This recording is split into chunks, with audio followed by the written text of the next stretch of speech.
Bien, amigos, ya nos encontramos con el doctor Luis Lamas Puccio, destacado penalista peruano, con quien conversaremos sobre los beneficios penitenciarios. Bienvenido al programa, doctor. Gracias por la invitación. Bueno, ¿qué son los beneficios penitenciarios? Los beneficios penitenciarios son incentivos que están establecidos en las normas pertinentes, a través de los cuales lo que se persigue es justamente incentivar a los presos para que cuando están cumpliendo las penas privativas de la libertad se sometan a ciertos incentivos que persiguen en última instancia recortar el número de años que están cumpliendo respecto a la sentencia que se les ha impuesto. Entonces, estos incentivos están enmarcados dentro de lo que puede posibilitar a un penado trabajar, estudiar, tener una buena conducta y en teoría someterse pues a los programas de rehabilitación que existen dentro del sistema carcelario, ¿no? Pero parece ser que nuestra legislación de arranque, ¿no? O sea, alguien es condenado por un delito grave o menos grave, pero sabe que existen los beneficios penitenciarios. O sea, casi siempre que alguien cumpla la condena en el Perú es la excepción o es la regla. Depende del tipo de delito y depende también de las últimas modificaciones que se han hecho para poder establecer mayor número de exigencias dependiendo de la gravedad y de la connotación que haya tenido el delito. Casos de violación, casos de corrupción, pero efectivamente es uno de los elementos vertebrales de cualquier sistema carcelario, la posibilidad de acceder a estos beneficios, porque de lo contrario los sistemas carcelarios serían absolutamente rígidos y no tendrían esa flexibilidad dentro de lo que implica los programas de rehabilitación para los fines de que las personas bajo estos parámetros puedan salir más rápidamente.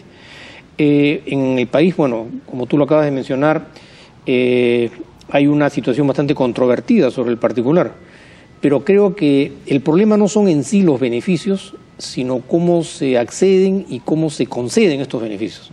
¿Cuál es su evaluación respecto de la concesión? Usted es un abogado que litiga permanentemente y es un estudioso, además, profesor universitario en temas penales y penitenciarios.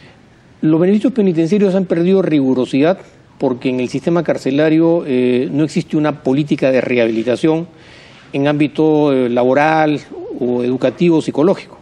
Entonces, estos beneficios, por lo menos en el plano administrativo en un primer momento, son exigencias meramente administrativas, porque se supone que la persona que accede a estos beneficios o ha estudiado, o ha trabajado, o ha sido psicológicamente evaluado y está en una situación bastante óptima como para que un magistrado, dependiendo de las exigencias que señala la ley, pueda decidir si esta persona debe ser objeto de la concesión de estos beneficios.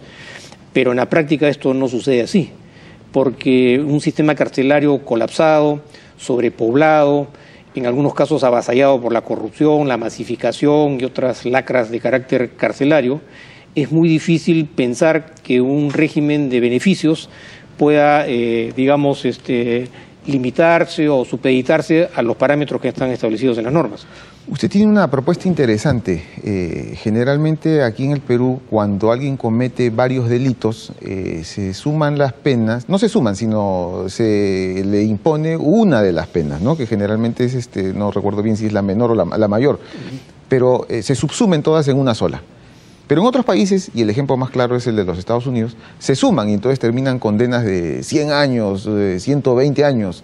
Usted ha hecho un planteamiento interesante en ese sentido. Lo que pasa es que hace algunos años se modificó un dispositivo de la parte general del Código Penal, a través del cual, tratándose de personas que tenían condiciones de reincidentes o reiterantes, podía suscitarse una sumatoria de penas, siempre y cuando la pena objeto de esta sumatoria no superara los 35 años de pena privativa de la libertad. Pero lo que yo he propuesto es que debería modificarse esto para los fines de que la sumatoria dé como resultado los años que están establecidos dependiendo de uno de los delitos que se hayan cometido.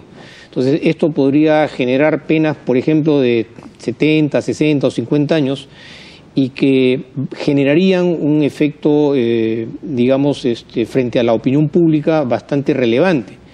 Porque si bien es cierto que en muchos casos los delincuentes no se ven disuadidos o intimidados frente a la gravedad de la sanción, en los términos de lo que significaría una condena, que incluso puede exceder el límite de años que puede vivir una persona, tiene un efecto pedagógico e intimidante sumamente significativo.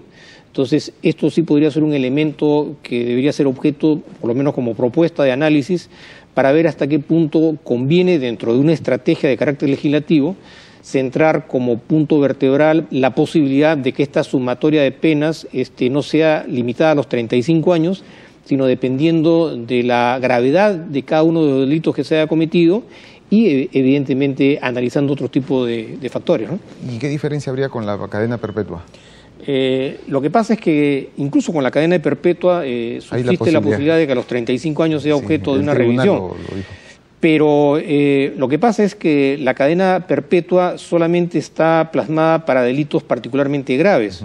Y yo creo que acá hay que hacer una reformulación de todo el sistema legislativo para poder establecer ciertas líneas directrices dentro de las cuales no solamente se incluya la cadena perpetua, sino también la posibilidad de la sumatoria de penas.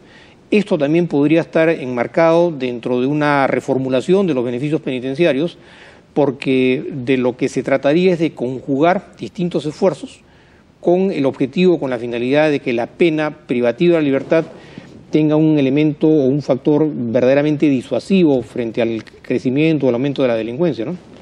Usted es penalista y los penalistas siempre están vinculados a las reformas penales y a los códigos penales. Cuando se reforma el Código de 1991, se establece que si la pena a imponerse no sería mayor a 4 años, procedía la comparecencia.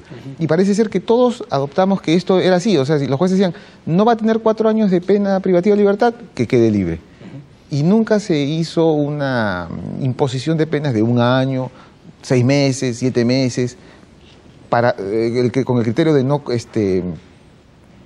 colapsar las cárceles.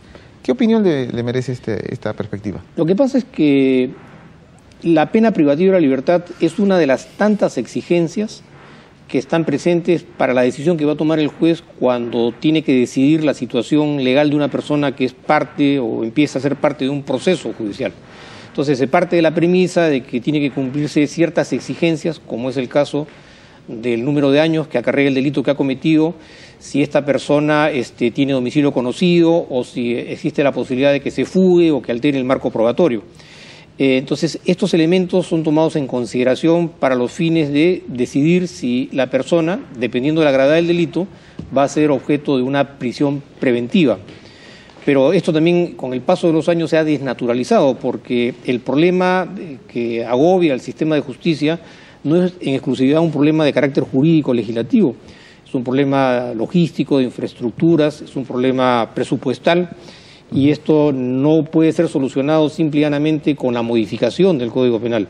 Es muy fácil modificar una norma penal, y la prueba de lo que ha sucedido desde que se puso en vigencia el Código Penal del año 91 denota que, a pesar de las reiteradas y de las frecuentes modificaciones a la ley penal, los problemas han seguido creciendo y aumentando en términos cuantitativos y cualitativos.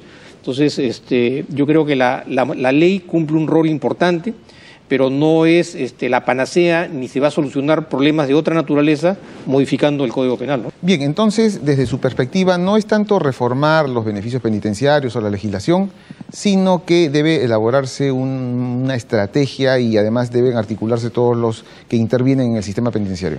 Yo creo que hay mucho desorden por parte de los diferentes estamentos del Estado, dada la connotación del problema de la crisis en materia de seguridad ciudadana, el aumento de la criminalidad, la delincuencia, el narcotráfico, en fin, una serie de patologías sociales, y esto ha generado una superposición de funciones y hay un desorden que es tan contraproducente en los mismos términos como a la misma delincuencia. En otros países se diseña un plan de acción con objetivos a mediano y largo plazo para que pudiera generarse una coordinación entre la policía, el Ministerio Público, el Poder Judicial, el sistema penitenciario, el mismo Poder Legislativo, que es el que promulga las leyes.